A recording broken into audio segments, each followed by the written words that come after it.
want a compact crossover or SUV. I mean, Toyota effectively invented the segment back in the early 90s with the original RAV4, but with the current RAV4 having grown up and become much more expensive, it's left that crucial middle ground, that space between hatchbacks and SUVs, open to the likes of Nissan with the Qashqai, Renault with the CHR, and so many others to swoop in, score points, score sales, and rack up some big success.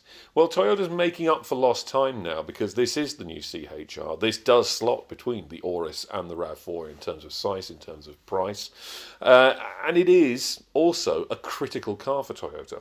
Not only is it only the second model to be based on its very important Toyota new generation architecture chassis, the first was the new Prius, but it's also a car which sets out Toyota's stall for the next few years. The fact that Toyota is moving away from its previous image as safe and just a touch dull into something much more radical, much more stylish, much more exciting. I know, this is a mainstream Toyota and we're talking about it being exciting. And the thing is, we really can. For a start, the styling is really quite avant-garde, certainly by Toyota standards and really by any standard. That sloping roofline, the swept-up rear. Now, there are compromises in that, which we'll come to in a minute, but this is a really fundamentally good-looking car. Now, underneath, as we said, is that new generation architecture chassis, and it makes the car exceptionally stiff, exceptionally strong, and surprisingly agile. The lead engineer on this car is a racing driver in his spare time, and it was his decision to actually enter the CHR into the legendary Nürburgring 24 Hours endurance race last year, in which it finished. And by the way, this was the 1.2 litre turbo petrol, not enormously modified, but it finished 84th out of 160 starters. That's not bad going.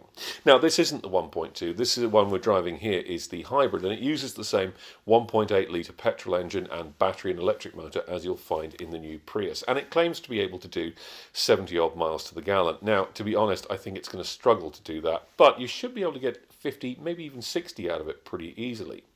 The CHR's big trump card, though, is here in the interior because it is gorgeous. Not only is it gorgeous, it's incredibly well made. It feels so unlike any Toyota current product. It feels much more like someone in the Toyota design office stuck their heads out the door, yelled down to their colleagues in Lexus and said, "Oi, come and do us an interior, lads." This is a seriously lovely place in which to spend time. And it's very well equipped as well.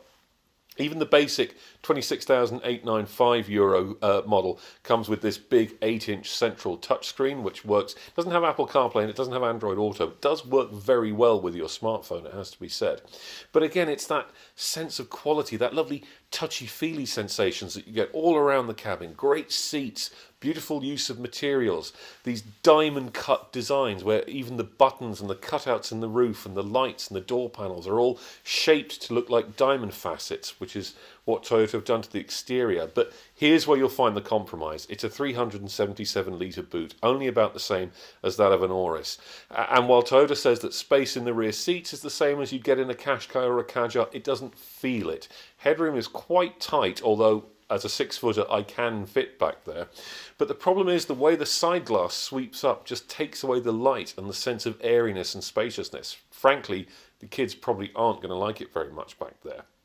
The thing is, though, that you will like it sitting up the front because, and again, we're talking about a mainstream, medium-priced Toyota here, this thing is really, really good to drive. Now, the steering is a little bit light, and I wouldn't quite describe it as woolly, but it's not, doesn't have that fantastic connection to the front wheels that you get from some rival products, notably Ford products. But beneath that, this TNGA chassis is fantastic. It's been set up by Toyota to feel pliant and compliant, particularly around town where it's very good at dealing with things like speed bumps.